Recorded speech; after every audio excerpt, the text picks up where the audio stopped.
Hey, so tonight, we're diving into something pretty intense. Imagine waking up one morning in the Qing Dynasty, China's greatest empire, and seeing a world slowly unraveling because of something as small as a little poppy flower. You think your problems are bad? Wait till you see how opium quietly poisoned a nation and tore everything apart from the inside.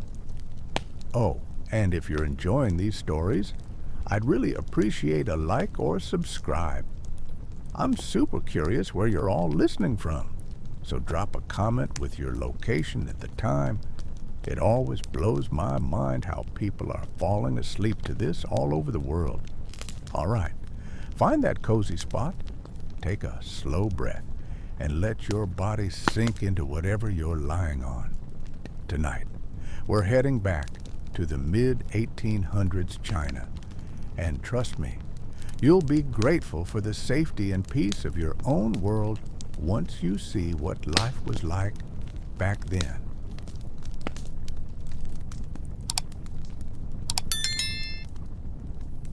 Open your eyes gently. Listen. The world around you is calm, steady, and ancient. You're standing in the heart of the Qing Empire, an empire so vast, so proud, so confident that it feels unshakable. This is China, at the height of its glory. The Dragon Throne is secure, its rulers are powerful, its people are many. Nearly 1/3 of all the human beings alive on Earth breathe beneath the rule of this empire. Take a slow step forward. The streets are wide, filled with movement, but not chaos. Wooden carts creak as they roll by. Merchants call softly from stalls. You smell roasted chestnuts, steaming rice, the earthy sweetness of tea leaves. Families pass you, walking in groups, men in long silk robes, their hair tied neatly in queues that fall down their backs. Women in embroidered jackets with sleeves like flowing water, their footsteps soft, their voices hushed. Children run ahead, chasing one another, their laughter spilling like bells across the street. The empire feels eternal. For more than 2,000 years, dynasties have risen and fallen, but this one, the Qing, it seems untouchable. Its armies ride with discipline, its scholars fill libraries with knowledge, its craftsmen carve jade, paint porcelain, weave silk so fine it shines like water, and at its core lies the Forbidden City, the palace of the emperor, who is seen not as just a man, but as the son of heaven. Life here moves in rhythm. Seasons rise and fall. Planting and harvests mark the time. In villages, farmers bend over fields of rice, water glittering around their ankles. In towns, artisans hammer bronze, carve wood, paint scrolls. In cities, mandarins in dark robes study endless scrolls of lore and poetry, preparing for the civil examinations that could raise a poor man into the ranks of power. And through it all there is a sense of order, a sense of harmony. The emperor, the dynasty, the people, all connected, all believing the world is steady, balanced, unbreakable. But if you pause and listen carefully, beneath the calm there is something else, a faint whisper, a warning carried on the winds of trade. Ships are moving across the oceans, powers far away, and Europe are growing restless, daring, hungry. They look at China, at its silk, its tea, its porcelain, and they desire it more than anything. For centuries, China has stood proud and self-sufficient. Foreign traders come to its ports, but China asks for little in return. We have all we need, the emperor's ministers say. Silver flows into China, but little flows out. And so, far across the seas, in England, in France, in Portugal, merchants grow desperate. They are losing silver, losing treasure, losing patience. They begin to ask, what can we give to China?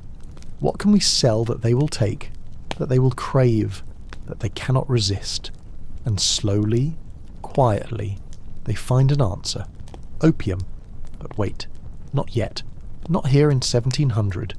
For now, you're still safe. For now, the empire stands whole. The poison is far away, sleeping in the fields of India, wrapped in flowers of pale pink and white. Walk a little further with me. Let me show you more of this world before it breaks. Step into a tea house. The doors are painted red, the lanterns glow softly. Inside, the air is warm and fragrant. Men sit at wooden tables, sipping tea from small porcelain cups. Steam curls upward, carrying the scent of jasmine, oolong, pu'er. A storyteller sits in the corner, speaking in a steady voice, weaving tales of heroes, dragons, and ancient wars. The listeners lean close, their eyes shining, their minds wandering into the past. Move again, into the courtyard of a family home. The walls are whitewashed, the roof tiled in grey. In the kitchen, a mother stirs rice porridge over a clay stove. A child practices calligraphy, his brush moving carefully over paper, black ink flowing in strokes of discipline. The grandfather sits nearby, humming softly, his long beard resting on his chest as he carves a piece of bamboo. Beyond the city walls, the landscape opens wide. Mountains rise in mist. Rivers roll endlessly, carrying boats filled with rice, salt and silk. Villages dot the valleys. Farmers work shoulder to shoulder, bending, planting, singing to keep rhythm. Life is hard, but it is steady, and it has been this way for countless generations. The empire feels like stone, strong, ancient, yet in truth it is not stone. It is porcelain, beautiful, shining, admired by all the world, but fragile. A single crack, if deep enough, can spread and spread until the whole vessel shatters. That crack is coming. It will come in the form of smoke, sweet, bitter smoke, curling in pipes, stealing away strength, stealing away will. But we're not there yet. For now, stand on the docks of Canton, look out to sea. Foreign ships wait, tall-masted, their sails creaking in the wind. They bring silver, hoping to buy tea. They carry clocks, glass, wool, all of which the Chinese find curious but not necessary.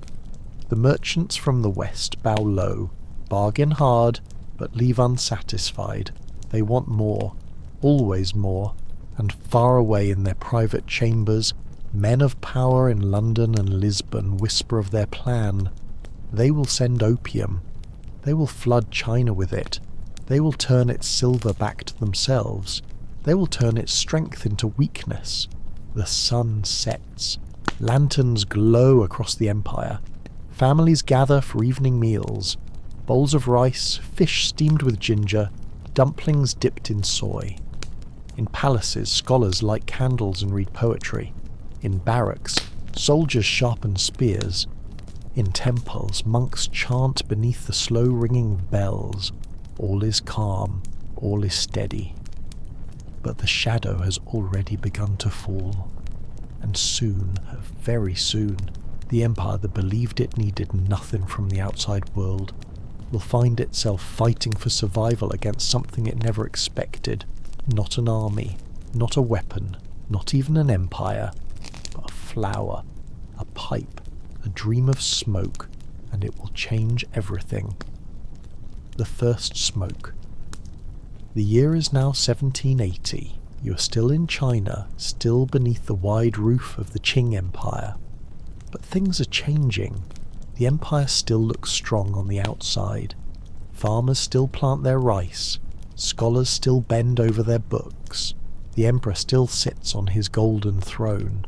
Yet something quiet, something almost invisible, has begun to creep across the land.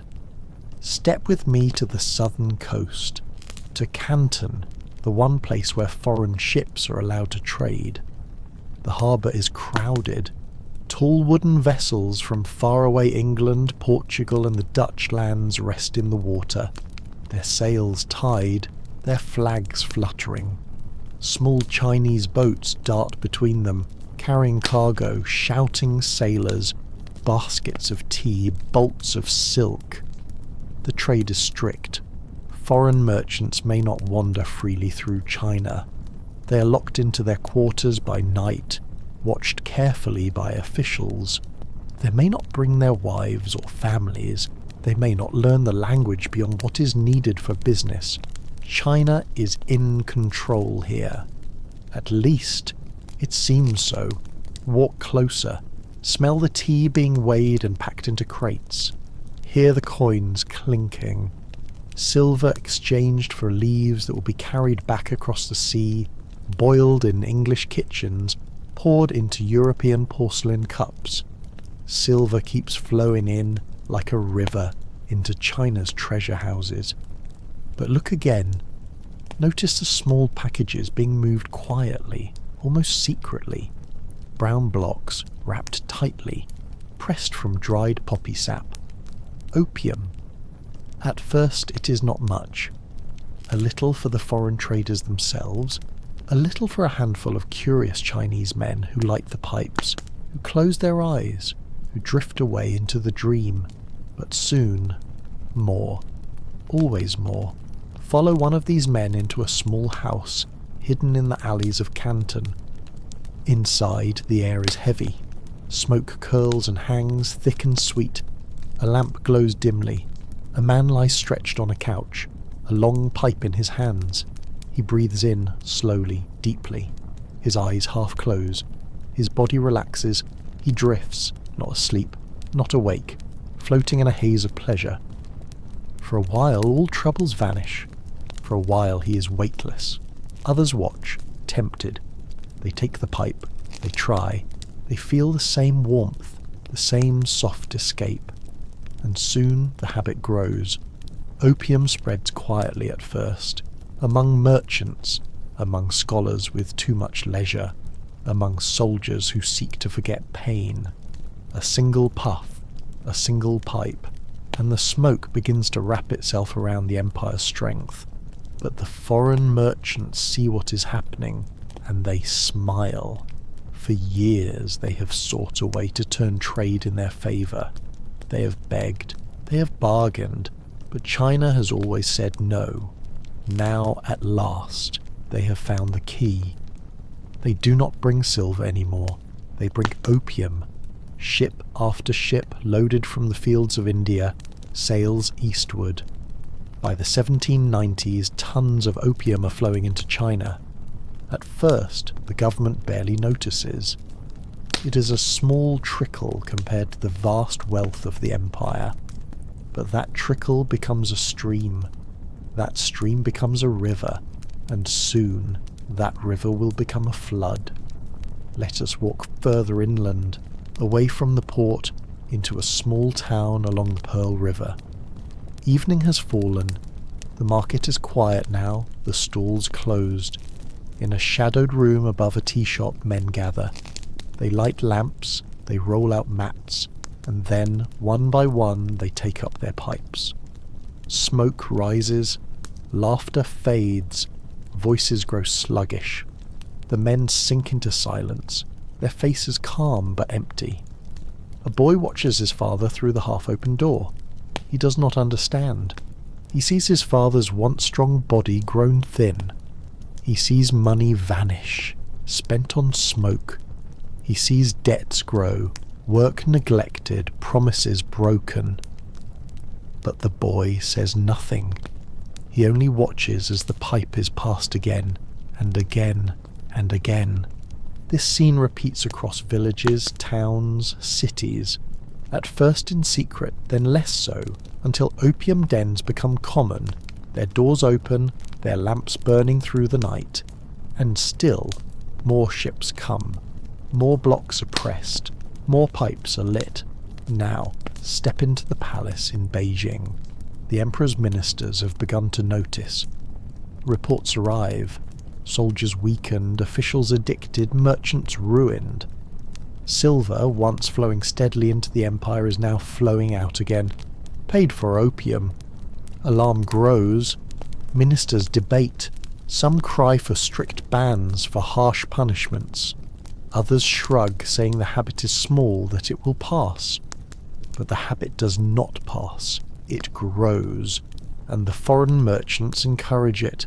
They know the empire is becoming dependent. They know silver is returning to their hands.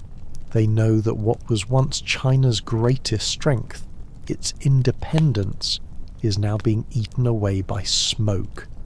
Let us return to the people.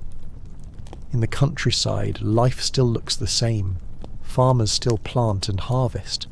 Children still chase one another along dusty paths. But listen closer. A husband sells his tools to pay for opium. A mother pawns her jewellery. A son, meant to study for the examinations, spends his nights in a haze of smoke, his books untouched. The empire begins to weaken from within, though on the surface it still looks whole, like a grand building, walls shining, roof unbroken, but termites are inside, eating the beams, hollowing the strength. And beyond the seas, in London, in Calcutta, in Lisbon, the men who control the trade grow rich. They count their silver. They celebrate their victory. They have turned China's pride into need. But the Qing Empire is not blind. Not forever. Soon the emperor will act. He will send men to burn opium, to punish traders, to stop the poison. And when he does, the empire will discover something even more dangerous than the drug itself. It will discover the fury of foreign cannons, the hunger of empires that cross oceans not only with smoke, but with war. For now, though, the year is 1800. The pipes burn low, the lamps flicker. Across China, men drift into dreams of smoke, while the empire around them begins, slowly, quietly, to fade. The empire strikes back. The year is now 1839. The Qing Empire is not yet broken, but it is no longer the untouchable power it once seemed. For years, opium has spread like a slow fire through its people. Smoke has seeped into tea houses, into barracks, into the chambers of merchants, and even into the homes of officials. Families whisper of lost sons, wasted fortunes, and bodies grown thin with addiction. Silver, once the lifeblood of China's economy, has been draining away, flowing into the hands of foreign merchants and then across the seas to Britain and India. The emperor cannot ignore it any longer. Step with me into the Forbidden City. The walls rise red and tall, their tiled roofs gleaming gold beneath the sun. Inside, the halls are endless, their courtyards vast and quiet. The Daoguang Emperor sits upon the dragon throne, his face lined with worry. He listens as his ministers speak in careful tones, their voices echoing in the chamber. Reports lie before him, officials ruined by opium, soldiers unfit for duty, merchants ruined by debt, the treasury losing silver at a dangerous pace. The emperor's brow tightens. He will act. He must act. And so he chooses a man, a stern, unyielding official named Lin Zexu. Lin is known for his honesty, for his refusal to be swayed by bribes or fear. He is sent south to Canton with the emperor's command: destroy the opium, root out the poison, defend the empire, travel now with Lin Zexu. The journey is long, across rivers, through cities, past villages. Everywhere he goes, he sees it with his own eyes. The wasted bodies, the smoke-filled dens, the people who no longer labour, no longer study, no longer fight. His heart grows heavier with each step. At last, he arrives in Canton. The harbour stretches before him, filled with ships, Chinese junks, fishing boats, and beyond them, the towering masts of British merchant vessels. Here, opium enters the empire. Here the poison is traded. And here Lin will make his stand. He begins swiftly. Officials are ordered to raid opium dens. Pipes are smashed. Addicts are punished. Merchants dealing in the drug are dragged before the law. But Lin knows this is not enough. The heart of the problem lies with the foreign traders who bring opium in endless supply. And so Lin sends a letter. He writes not only to the foreign merchants but directly to Queen Victoria of Britain herself. His words are calm but sharp. He asks, "Why would you sell poison to our people? Why would you profit from their ruin? If opium is so valuable, why not sell it to your own subjects?" His message is clear. Stop this trade or face the consequences. But far away, across the seas, the letter is ignored. The merchants grow restless. They do not wish to lose their profits. The British government, bound tightly to the East India Company and the wealth opium brings, has no desire to stop. And so, Lin Zexu takes the boldest step of all. On a hot summer day in 1839, he orders all the opium in Canton to be surrendered. The foreign merchants resist. They delay. They argue. But Lin is relentless. He surrounds their warehouses with soldiers. He cuts off their supplies of food and water. He demands they obey. At last they yield. 20,000 chests of opium, each chest weighing more than 100 pounds, are seized. They are carried one by one to the shores of the sea. Soldiers dig great trenches. Lime and salt are poured in. Water is brought. And then, under the burning sun, the destruction begins. For days the work continues. Chest after chest is broken open, its contents emptied into the trenches. Brown paste, bitter and sharp, dissolves into water and lime until it is useless, ruined, gone. The smoke that once curled through the empire now lies broken, its poison washed away. Lin Zexu watches, stern and silent. He has done what no one dared before him. He has struck directly at the heart of the trade. He believes he has saved his people. He believes he has defended the empire.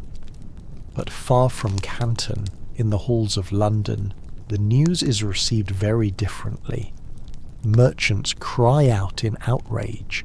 Their fortunes have been destroyed. Politicians speak of insult, of humiliation, of property taken without repayment. They do not speak of poison, or of lives ruined in China. They speak only of lost profit, of lost power, of a blow against British pride. And so they decide upon war. Ships are prepared, soldiers are sent, cannons are polished and loaded. The British Empire, armed with steel and steam, begins its journey eastward. Here, pause for a moment. Imagine the world from above. Picture the slow sails of Chinese junks along the rivers, the bamboo scaffolds rising over villages, the ancient walls standing proud. And now, picture the British fleet. Iron-hulled steamships moving swiftly, their guns heavy and deadly, their crews drilled to precision. Two worlds, two empires, two visions of power, about to collide. The Chinese people do not know yet what is coming. In the fields, farmers bend over their crops. In the cities, scholars still practice calligraphy. In the villages, children still chase one another under the setting sun. Life continues steady as it has for centuries, but in the south, in Canton, rumours spread. Foreign ships are gathering, cannons may fire, war may come. Some whisper that China's armies will crush the foreigners easily. Others fear what they have heard of the ships that move without wind, the guns that thunder louder than dragons. And so, this stage is set. Lin Zexu stands by his emperor's order. The British merchants demand repayment. Neither side bends. The pipes still burn in secret rooms. The smoke still rises in quiet corners. But now, a greater smoke is coming. the smoke of gunpowder, of cannon fire, of war. And when it comes, the Qing Empire will discover a truth more painful than the poison of opium itself. It will discover that the world has changed, that while China looked inward, believing itself eternal, other empires had turned outward, across oceans, across continents, carrying not only goods but weapons, not only dreams but conquest. And the clash between them will shake the Dragon Throne. The year is 1839. The opium has been destroyed. The foreign ships are sailing closer. The empire holds its breath. The first war of opium is about to begin. The winds along China's southern coast are heavy with salt and rumour. People whisper of ships spotted on the horizon. Not ordinary ships, but foreign giants. Their masts tall, their hulls dark, their decks crowded with cannons. Some say they move even when the wind is still, their smokestacks breathing out clouds like fire dragons. Step with me to the waters near the Pearl River. The sea rolls gently, almost innocent. Fishing boats bob quietly, their nets drying in the sun. But beyond them, in a line that stretches across the horizon, stand the ships of war. Wooden vessels, strong and tall, and among them something new. Ironclad steamships, belching smoke, their paddle wheels churning the waves. On deck, red-coated soldiers stand ready. Sailors polish the cannons until they gleam. Officers study maps, their voices calm, steady, confident. For them, this is not merely a journey of war. It is business, it is profit, it is empire. Now look inland. China's soldiers gather along the coast, their banners fluttering, their armour gleaming in the sun. They are brave, disciplined, loyal, but their weapons are old. Matchlock muskets, bows, spears, swords. Their cannons are heavy bronze dragged by oxen, slow to fire, slow to reload. They do not yet know the power of the guns that wait offshore. The tension builds. The people of Canton watch from the streets, fear in their eyes. Merchants close their stalls. Families gather children and hurry home.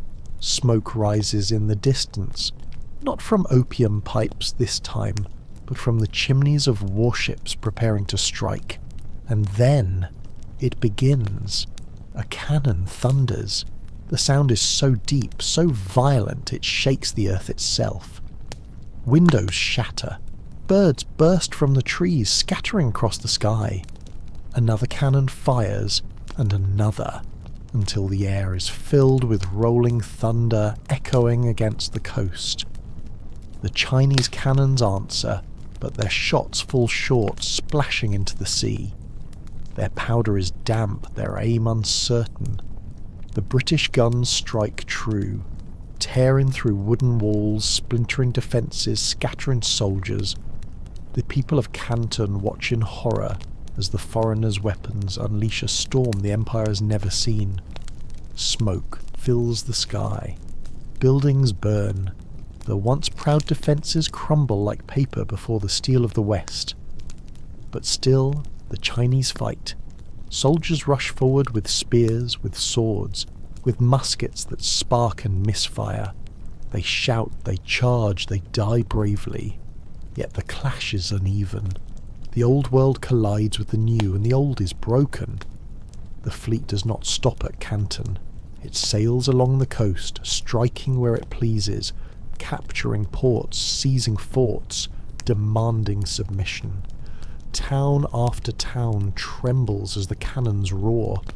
The Empire is vast, but its strength is scattered, its armies unprepared for war against machines they do not understand. Now, step away from the battlefield. Come with me into a quiet tea house, far inland. Here the war feels distant, almost unreal. Men sit at wooden tables, sipping tea, listening to a storyteller describe the chaos in the south. Some shake their heads in disbelief. How can barbarians defeat the son of heaven's soldiers? Others fall silent, fear flickering in their eyes. They do not know it yet, but the world they live in is beginning to shift. Back in Canton, Commissioner Lin Zexu stands firm. He had destroyed the opium, believing he was saving his people. Now he sees the cost. The foreigners do not come with petitions or with reason. They come with fire and iron. Lin sends report after report to the emperor, urging reinforcements, urging action. But the empire is vast and decisions move slowly, and the British fleet moves quickly. By 1841 the war spreads further. Chinese towns are burned, fortresses captured, rivers blocked. British soldiers march inland, their muskets firing in volleys, their bayonets flashing. The Chinese soldiers fight with courage, but courage alone cannot stop the guns. Let us pause and look closer at the people caught in the middle. A farmer in a riverside village watches as soldiers march past, their banners waving. He gives them rice, water, shelter. Days later, foreign ships appear, cannons firing. His village burns. He flees with his family into the mountains, carrying nothing but a bundle of clothes. A scholar, preparing for civil examinations, hears the thunder of cannons in the distance. His brush trembles in his hand. His dreams of service to the empire blur. He wonders if the old order he studied so carefully, the harmony of Confucius, the balance of heaven and earth, can survive against iron and steam. A child no older than 10 peers from behind a doorway as soldiers clash in the streets. He sees bodies fall. He smells the smoke of burning wood, the sharp bite of gunpowder. He will remember this all his life, long after the battle's end. The war is not only on the battlefield, it is in every home touched by fear, in every family broken by fire, in every life turned upside down by a conflict they never asked for. By 1842, the Qing Empire is exhausted. Its soldiers are scattered, its forts in ruins, its people weary. The British, confident and relentless, press forward. They capture city after city, until at last they reach the mouth of the Yangtze River. The road to Nanjing lies open. In a hall filled with weary ministers, under the shadow of heaven's throne, a decision is made. China will seek peace. It will sign a treaty. It will end the war. And so, in the summer of 1842, on a British warship anchored near Nanjing, the first of many unequal treaties is signed. Its terms are harsh. China must pay a great sum of silver as punishment. It must open new ports to foreign trade. It must give the island of Hong Kong to Britain, and most bitter of all, it must allow the opium trade to continue, unchecked. The war is over, the cannons fall silent, but the cost is heavy, and the poison remains. The Qing Empire, once proud, once untouchable, has bent before the power of foreign guns. Its people feel the sting of humiliation. Its rulers feel the weight of weakness. And though the war has ended, the struggle has only begun. For the smoke still rises from countless pipes, the silver still flows out, and the foreign ships still sail in, their holds filled with opium, their cannons waiting in case China dares resist again. The year is 1842. The war has been lost. The empire survives, but it is no longer whole. The dragon has been wounded, and the wound is deep. The bitter peace. The year is now 1843. The Treaty of Nanjing has been signed. The war has ended, yet the silence it leaves behind feels heavier than the cannons themselves. China has not been conquered in the old sense of the word. No emperor replaced, no dynasty toppled, but something deeper, quieter, more painful has happened. The Qing Empire has been humbled. Step into the city of Canton once more. The streets are busy again, but the rhythm has changed. Foreign merchants walk openly now, their confidence unshaken, their pockets full of silver. They are no longer confined so tightly, no longer bound by China's proud restrictions. New ports are opening: Shanghai, Ningbo, Fuzhou, Xiamen. Where once the Qing held firm control, now the gates are being forced wide. And what flows through these gates? Not only silk, tea and porcelain, not only wool, glass and clocks, but opium, always opium. In the years after the war, the drug spreads like a river in flood. What was once smoked in secret in hidden rooms and shadowed corners now flows openly through cities and villages alike. The defeat has made it impossible for the government to resist. Officials who try to stop the trade are swept aside. The foreign merchants, backed by gunboats, move with ease, their cargo protected by treaty and by threat. Let us walk into one of these new dens, hidden down a narrow alley.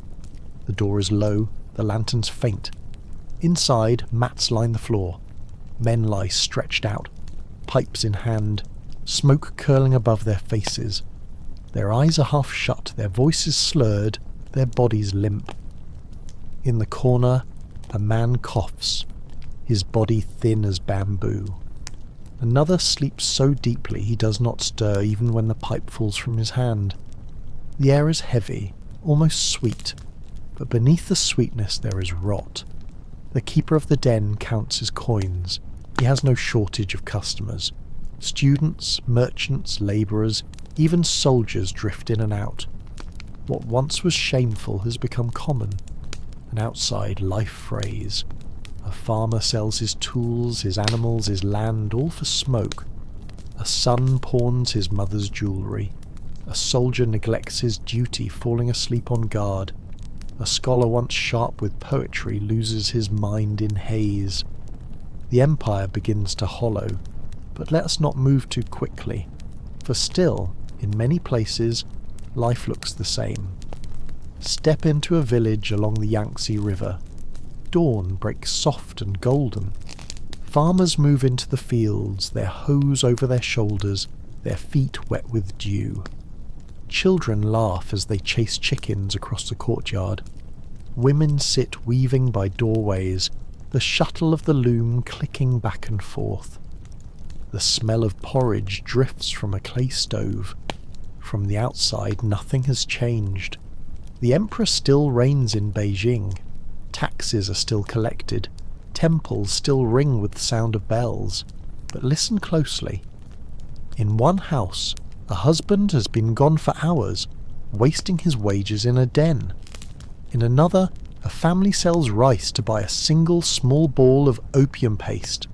The cracks spread, unseen but steady. And far away in the cities of Europe, merchants toast to their success. In London, in Liverpool, in Calcutta, fortunes are made on the backs of Chinese suffering. Opium is not a luxury there.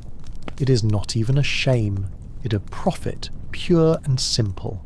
Ships sail out, heavy with the brown blocks pressed in India. Ships sail back, heavy with silver and tea. Now let us return to Beijing. The Daguang Emperor sits once more in the Forbidden City. He reads the reports. They are grim. Silver continues to bleed out of the empire. Families are ruined. Soldiers weakened. He had hoped the war's end would bring stability, but instead, the humiliation deepens. He feels the weight of his dynasty upon his shoulders. The dynasty that conquered so much, that stood so proudly, now forced to bow before foreign demands. He writes bitterly in his journal. He wonders if heaven has turned its face from him, if the mandate of heaven that grants emperors their power is slipping away. For centuries dynasties have risen and fallen by this mandate, and now with every puff of opium smoke, With every coin of silver lost, the Qing grows weaker. Yet still, the empire does not collapse. Not yet. Its size, its tradition, its millions of people hold it together. The dragon still breathes, but its breath is heavy, slow, uncertain. Let us walk into a family home in a small city. Evening has fallen. The family gathers around a low wooden table. Bowls of rice, a little fish, some pickled vegetables. A humble but warm meal. The children eat quickly, hungry from the day's play. The mother smiles faintly, her hands tired from spinning thread. But the father does not join them. He sits in another room, alone, his pipe burning. The children glance at the doorway, their faces quiet. The mother lowers her eyes. The silence says everything. Outside, the streets are filled with the glow of lanterns, but some of these lanterns hang over new kinds of houses. Houses of smoke. Men file in and out, their shadows stretching against the walls. Women wait outside, their voices calling softly, offering comfort, food, distraction. An entire economy of weakness has sprung up, wrapping itself around the empire like a tightening rope. And still, the foreign ships arrive, their flags bright, their decks bristling with guns. The Chinese know what those guns can do. They have seen cities burned, walls shattered, soldiers scattered like leaves in a storm. The memory of war is fresh, and it whispers fear into every attempt at resistance. The Qing government signs more agreements, each one bending further, each one taking more. The foreigners demand special rights, safe havens in Chinese cities, freedom from Chinese law, and the government, exhausted, wounded, agrees. Piece by piece, sovereignty is carved away. But listen, in the tea houses, in the markets, in the homes of scholars and peasants alike, discontent stirs. People speak in low voices. The emperor has failed us. The foreigners humiliate us. This cannot last. The seeds of rebellion are being planted, seeds that will grow in blood and fire. For now, though, the empire drifts in the uneasy peace. The cannons are quiet, the treaties are signed, the smoke continues to rise. The year is 1850. A boy runs along a village path laughing as he chases a kite. Behind him, his father smokes in silence. Above them, the mountains stand as they have for thousands of years, their peaks lost in mist. The river flows, wide and eternal. Life goes on, as it always has. But beneath the surface the empire trembles. The wound of opium festers. The humiliation of defeat lingers. And soon, a storm far greater than the First War will break across China. Not only a storm of foreign guns, but a storm from within. The rebellion of Heaven's kingdom. The year is 1850. The air in China is thick, not only with the smoke of opium but with discontent. The empire is wounded, humiliated and hollowed. The Treaty of Nanjing lingers like a scar across the land. Silver bleeds away. Foreign ships sail boldly into Chinese harbours. Officials grow fat with corruption. Farmers grow poor under taxes they cannot pay. And in this climate of pain, a spark ignites. His name is Hong Xiuquan. Let us walk into a small village in Guangdong province. The fields stretch wide, but they are dry. Drought has come and famine with it. Families cling to what little they have. Hunger twists their bellies. Children cry at night. In a small hut, Hong Xiuquan lies fevered, his body racked with illness. He has failed the imperial exams again, the great test that decides who may rise in the scholar bureaucracy. He has failed, and with failure comes shame, poverty, despair. In his fever, he dreams. But these are no ordinary dreams. He sees visions of golden light, of angels, of a heavenly kingdom. He believes he is chosen by God, not the gods of old China, not Confucius or Buddha, but the one true God of the Christians. He claims to see himself as the younger brother of Jesus Christ, sent to cleanse the world of demons and corruption.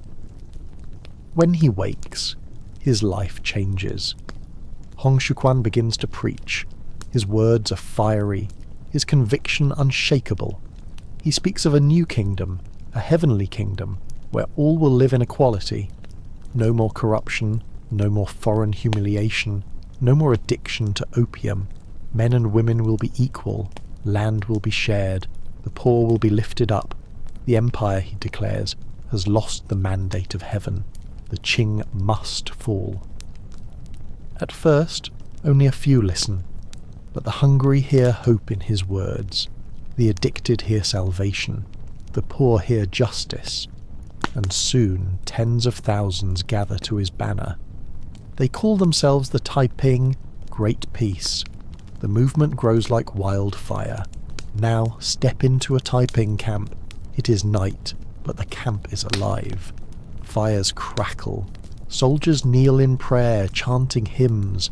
Banners snap in the wind, painted with the words, Heavenly Kingdom of Great Peace. Women stand in ranks beside men, armed with spears and swords. Children help carry water and rice. Discipline is strict. Gambling is forbidden, alcohol forbidden, opium forbidden. Those who break the rules are punished swiftly. There is a sense of purpose here, of mission. For the first time, peasants who were voiceless feel powerful. For the first time, men and women stand side by side. For the first time, ordinary people believe they might change the fate of the empire. The Qing court, meanwhile, watches with unease. At first, officials dismiss the Taiping as a nuisance, another peasant uprising like so many before. But soon, the truth becomes clear. This is not a mere riot. This is a movement. By 1851, the Taiping number in the hundreds of thousands. By 1853, they march north, capturing city after city. And then, with a thunder of drums and banners, they seize Nanjing. The city falls in fire and blood. The streets run red. The walls crumble. But when the smoke clears, the Taiping proclaim their new capital, the heavenly capital. Step into the city now under their rule. The palaces are transformed into halls of worship. The streets are patrolled by Taiping soldiers in simple uniforms. Laws are strict, but the people feel a strange new order. Land is redistributed. Families are given fields to farm. Men and women are divided into separate quarters, even husbands and wives, for the Taiping believe purity is essential. Opium is banned. Gambling is banned. The old Confucian ways, the temples, the ancestral rites, all swept aside. To some this feels like salvation, to others like tyranny, and the Qing, they reel. The dynasty has faced rebellions before, but none like this. For the Taiping are not a mere local revolt. They are an alternative empire, a rival vision of China itself. Yet the Qing are not the only ones watching. In the treaty ports, the foreigners weigh their choices. The British merchants look to their ships, their tea, their opium. They wonder, will the Taiping be friendlier to trade? Will they honour the treaties? At first, some missionaries see promise in the Christian language of the Taiping, but soon doubts rise. The Taiping faith is strange, twisted, unlike Orthodox Christianity, and their violence, their burning, their massacres, unsettles even those who despise the Qing. And so for now, the foreigners hold back. They watch, they wait. But for the people of China, there is no waiting. The land is torn apart. Villages burn as Qing and Taiping armies clash. Crops are trampled, homes destroyed. Millions are caught in the middle. Famine spreads. Rivers of refugees flee along the roads, carrying only what they can on their backs. The heavenly kingdom shines brightly, but beneath its glow lies shadow. Hong Xiuquan grows distant, retreating into his palace, surrounding himself with concubines, convinced of his divine mission. Rivalries break out among his generals. Discipline weakens. The promise of equality begins to rot. And the war drags on. It will last for more than a decade. It will claim tens of millions of lives, more than any war of the 19th century, more even than the Napoleonic Wars. It will scar China so deeply that recovery will take generations, but that is still ahead. For now, in the year 1853, the heavenly capital burns with torches at night, its walls echoing with hymns and drums, and in the Forbidden City the emperor trembles. The Qing are fighting not only a foreign enemy with iron ships and opium cargo, but now a storm born from within, a storm of faith, desperation, and fury. The empire is breaking apart. Rivers of blood. The year is 1856. China is no longer one land, but a body torn by war. The dragon throne in Beijing still stands, yet its authority has crumbled in the provinces. Vast regions bow not to the Qing emperor, but to the banners of the Taiping heavenly kingdom. And so the land becomes two Chinas. Step with me onto the Yangtze River. Its waters flow wide, brown and restless.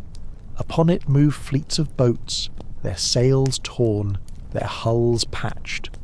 Soldiers crowd the decks, Taiping rebels carrying spears, muskets, banners painted with holy words. They drift towards cities that resist them. Behind them, on the riverbanks, villages lie in ruins, roofs burned, walls toppled, fields stamped into mud by marching armies. Everywhere the smell of smoke, everywhere the silence of empty homes. The Taiping's dream of heaven has spread far, but so has their hunger for conquest. Cities fall one after another. Families are divided, some joining the Taiping, others clinging to the Qing. Brother fights brother. Villages slaughter neighbours. The soil of China drinks deeply of blood. And yet, in Nanjing, the heavenly capital shines with light. Step into the great city once more. The walls are high, repaired after conquest. Inside, the streets are patrolled by strict guards. Shops still sell rice, cloth, and tools, but new rules shape every life.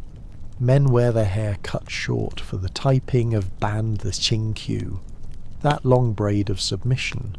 Women are forbidden to bind their feet, for in the heavenly kingdom they are to walk as equals. Hymns echo from halls where idols once stood.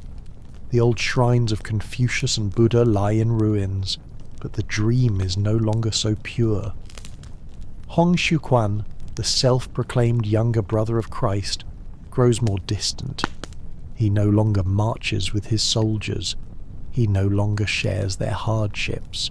Instead, he cloisters himself in his palace, surrounded by concubines and servants, speaking only through proclamations. He claims visions guide him, but to many, he seems lost in luxury and paranoia. Sleep now. Let yourself sink deeper into that perfect relaxation. Your eyelids are heavy.